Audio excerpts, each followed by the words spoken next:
तो जी जैसा आप देख सकते हो कि मैं अपने घर पे तो नहीं हूँ, तो मैं हूँ दिल्ली एनसीआर में अपनी सिस्टर के घर पे। और क्योंकि मेरी स्कूल की छुट्टियाँ शुरू हो गई थी और मेरे सिस्टर के घर में जो है उसके बेटे की शादी है नवंबर में, तो शादी की शॉपिंग करने के लिए मैं यहाँ पे आ गई हूँ।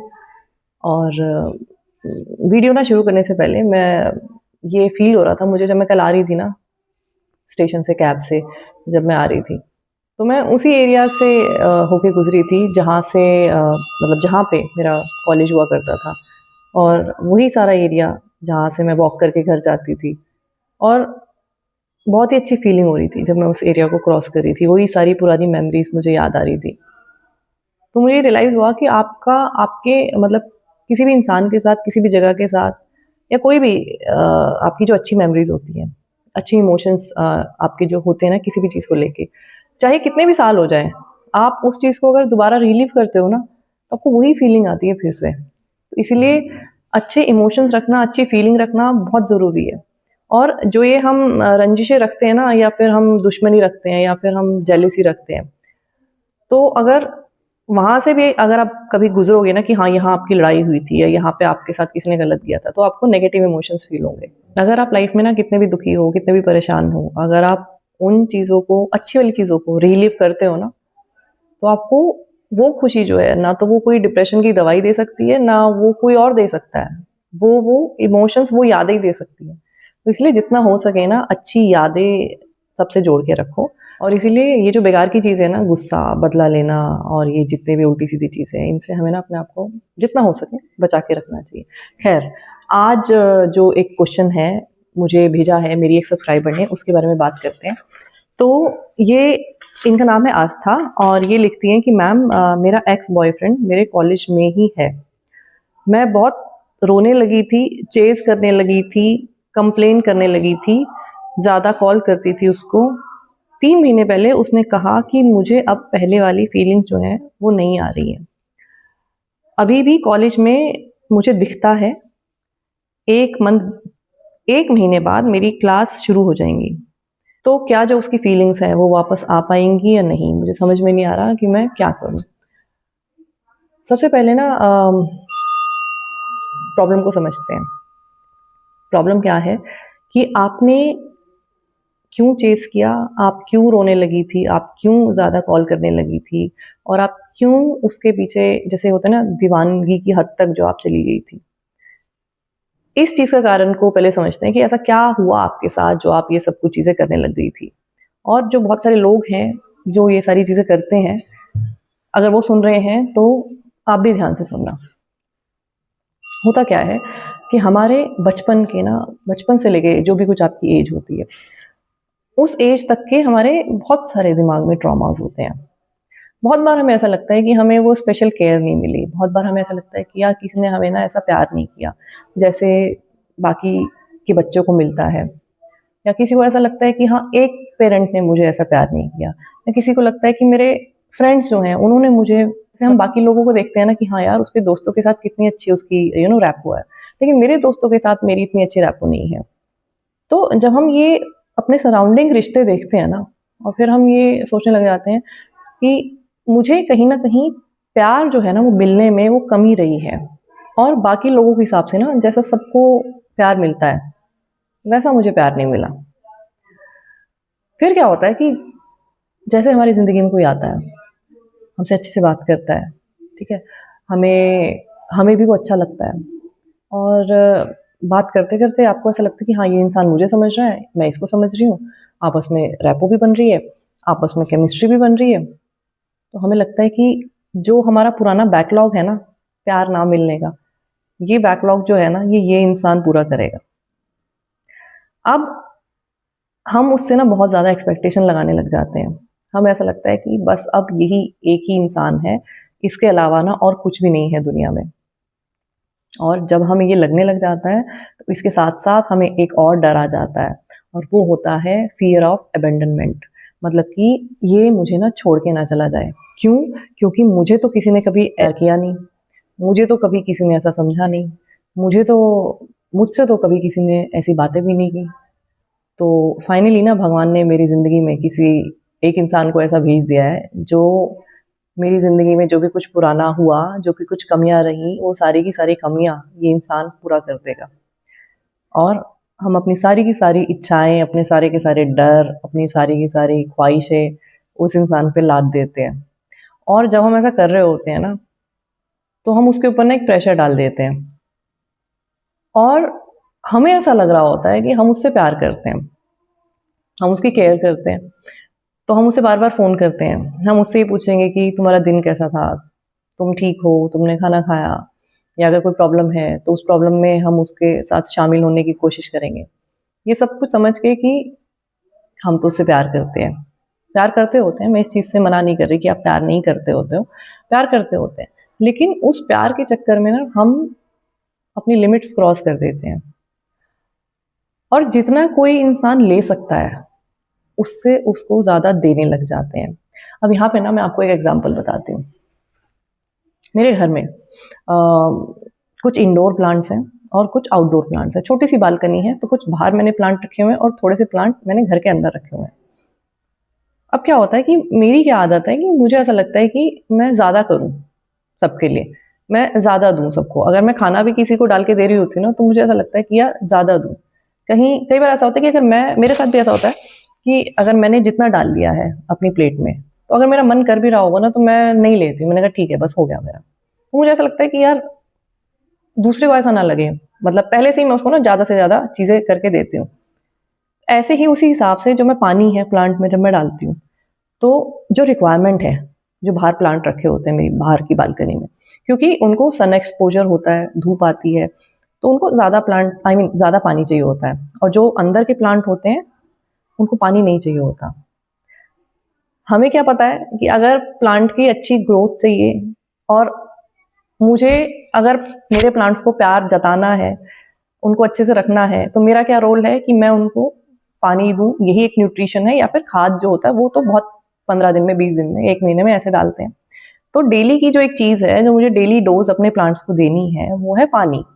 और मेरा प्यार जताने का तरीका क्या है मेरे प्लांट्स को कि मैं उनको डेली पानी दूँ, ठीक है? लेकिन एक फ़र्क है यहाँ पे। मुझे ये बात पता है कि जो बाहर के प्लांट हैं उनको मुझे ज़्यादा पानी देना है, लेकिन अंदर के जो प्लांट हैं ना उनको मुझे डेली पानी नहीं देना है, 3-4 दिन में पानी देना है। अगर मैं उनको डेली पानी दूँगी, तो वो मर भी सकते हैं, क्योंकि इनकी रिक्वायरमेंट नहीं है। लेकिन मेरा प्यार की डेफ़िनिशन क्या है कि पानी देना।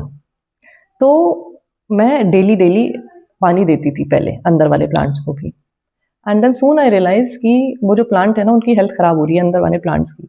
उनमें फंगस लग जाती है कई बार क्योंकि ज़्यादा पानी है, पानी इवेपोरेट हो नहीं पाता। तो जड़ में पड़े-पड़े वो फंगस लग जाती है। लेकिन मुझे तो यही तरीका पता है कि प्यार करने का तरीका है कि मैं डेली उनको पानी दूँ। तो मैंने बहुत मुश्किल से अपनी इस आदत को चेंज किया और मैंने ये रियलाइज़ किया कि ये जो मेरा प्यार है ना, ये उसके लिए ज़हर का काम कर रहा है। तो मैं अभी क्या करती हूँ, मैं 3-4 दिन में पानी डालती हूँ और वो भी मैं थोड़ा-सा पानी डालती हूँ। और जब से मैं ऐसा करने लगी हूँ, तो प्लांट की जो हेल्थ है, वो पहले से बेहतर हो गई है, अब कोई प्लांट्स मरता भी नहीं है, अंदर वाला। इसी हिसाब से हर एक इंसान की भी ना एक अपनी रिक्वायरमेंट होती है। हर एक इंसान अलग-अलग तरह का है। अगर हम किसी को ज़्यादा देने लग जाते हैं एज़ ए जनरल रूल, अलग-अलग की तो छोड़ो, इंसान अलग है वो तो बात अलग ही रखते हैं अभी हम। एज़ ए जनरल रूल भी अगर हम किसी को बहुत ज़्यादा चीज़ें करने लग जाते हैं किसी के लिए, किसी को बहुत कॉल करने लग जाएँगे, किसी को बहुत पीछे पड़ जाएँगे किसी के, तो वो परेशान हो जाएगा। मैं हमेशा इस चीज़ में मैंने पहले भी जो कोई वीडियो बनाई है, तो मैंने सेल्समैन का एग्ज़ाम्पल दिया है। मतलब कि जब कोई सेल्समैन जो है हमारे पीछे पड़ जाता है कि प्लीज़ ये ले लो, प्लीज़ ये ले लो, तो हम डाउट करने लग जाते हैं उसके ऊपर, उस चीज़ की क्वालिटी के ऊपर डाउट करने लग जाते हैं। हमें ऐसा लगने लग जाता है कि ये इंसान जो है ना, इसमें हो सकता है कोई कमी हो सकता है इसको कोई मिला ही ना हो सकता है कि ये जितना अच्छा दिखा रहा है उतना अच्छा ना हो, और बहुत सारे क्वेश्चन मार्क आ जाते हैं। इस वजह से हम अपने बिहेवियर से उस इंसान को अपने से दूर करने लग जाते हैं और ये एक नॉर्मल साइकोलॉजी है, इसमें कोई अच्छा नहीं है, कोई बुरा नहीं है। आपके बॉयफ्रेंड वाली भी जो बात है ना, उसमें मैं ये नहीं बोलूँगी कि हाँ, वो बुरा है। तो जब भी हम अपनी लिमिट्स को पुश करने लग जाते हैं, तो ना ये हमारे लिए अच्छा होता है, ना ये सामने वाले इंसान के लिए अच्छा होता है।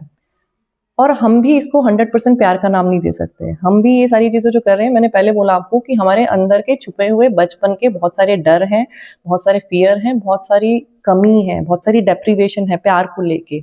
इस वजह से हम ऐसा कर रहे हैं। तो हम 100% ये नहीं बोल सकते कि हम दूसरे इंसान के ऊपर एहसान कर रहे हैं कि या फिर हम उसको बहुत ज़्यादा प्यार कर रहे हैं।